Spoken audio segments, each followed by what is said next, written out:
911. What's the location of the emergency? My daughter is missing. Okay, what's her name, ma'am? Carlie, C-A-R-L-I-E. Her parents lost their only daughter. I wish we could go back. It was 2004. Carlie was an 11-year-old girl who lived in Florida with her mother and stepmother. Carlie's parents were divorced, but Carlie often visited her biological father who lived in New York. According to Carlie's family and friends, she was an intelligent and friendly girl with the best manners. On February 1, 2004, Carlie was at her friend Danielle's house, where they were spending time together. After spending the night there, she wanted to go back to her home. She told Danielle's mother that she was walking home alone, and she left. Danielle's mother called Carlie's mother and told her that Carlie had left their house and would be home soon. Carlie's mother kept waiting for her daughter to come home, but her wait never ended. When Carlie did not reach home even after waiting for some time, Carlie's parents went out to look for her. They searched everywhere in the city and asked Carlie's friends, but could not find her anywhere. Worried, they called 911 and informed the police that their daughter was missing. The police initially took information from Carlie's parents and started searching for her, but the police could not find her either. What happened that night, and where did Carlie go? The next day, the police traced the route that Carlie walked the way back home and decided to search the route with help of sniffer dogs. The dog first sniffed Carlie's pillow and started running after the smell of Carlie's. The dogs followed Carlie's entire route, and as they approached a car wash, the dog stops and began barking. This is an indication that the car wash had something to do with Carlie's disappearance. Is this the place where they can find Carlie? The police search for Carlie all around the car wash but can't find her there. But there were 2 CCTV cameras at the car wash, and the police knew that these cameras could help them. The police requested the recording of the car wash's cameras and began to review it. First, the recording of the car wash's front-facing camera was reviewed. The police watched the recording for a long time, but there was no sign of Carlie in it. The police were dismayed, thinking that the dogs had missiled them, but the recording of the camera behind the car wash was yet to be seen. The police also started watching the recording of the second camera without much hope. When the recording arrived at 6:21, the police were surprised. In the footage, Carlie can be seen walking past a car wash in a red shirt and jeans, and as she approached the parking lot, a man approached her, spoke to her, and then grabbed Carlie and took her away. And after that, the police could not find anything special in the recording, but the police confirmed that Carlie is believed to be somewhere near the car wash. Well, you might thinking, who is the man in the recording? The man in the video who was carrying Carlie, his face was blurred.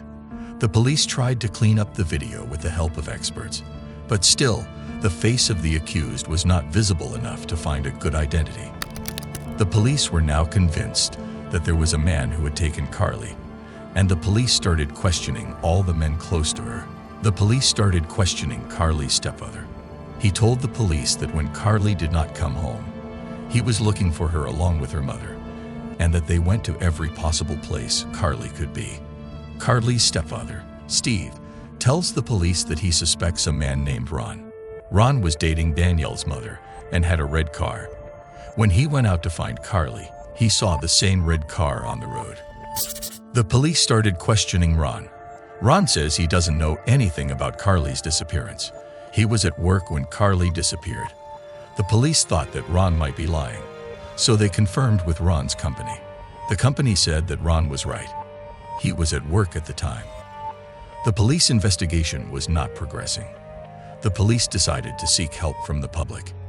The CCTV footage from the car wash was played on the news, and a call center was set up to take public tips. The call center received about 700 calls, and everyone tried to provide information in one way or another in the case, but the effort did not prove successfully. On February 3, the phone rang in the call center. When the representative picked up the phone, a man said that he knew the person in the video. There was a wave of joy among the police. The investigation team reached out to meet the man. The man said that from the walking style and uniform of the man in the video, he could definitely tell that this man was Joseph, who was his business partner. The man said that Joseph had a brown car. When the police checked the CCTV footage, Joseph's car was not there at the car wash. But Joseph was now at the top of the police suspect list. The police must hurry because every hour that Carly is missing decreases the chance of finding her alive. The police took out all the records of Joseph, and finally they can identify someone. Joseph was a 37-year-old man who worked as a car mechanic in a workshop and lived in a rented house in the city. The police started taking information from Joseph's landlord. The landlord said that Joseph had borrowed his car on the day of the incident, and when he returned the car was dented, and the back seat was also damaged. When the police showed the CCTV footage to the house owner, he immediately confirmed that the person seen in the video was Joseph. Now that Joseph is the main suspect, an order was immediately given to arrest him as soon as possible. And less than an hour later, the police were able to interrogate the possible perpetrator at the police station.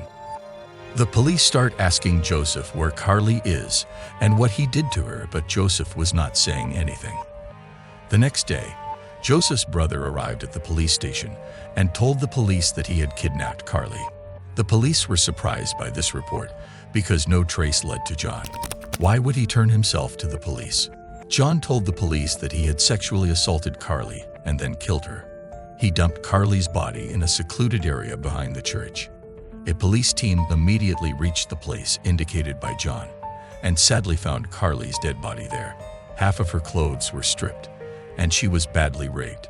This news came as a shock to Carly's parents. The man's hair was also found on Carly's body. The DNA report confirmed that the hair belonged to Joseph and not to John. This was a major piece of evidence to prove Joseph as the real murderer of Carly.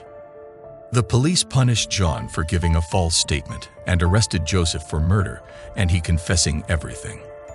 After a while, the police told the court that Joseph used various drugs, and when he saw Carly walking home alone, he took her with him. He raped her and killed her.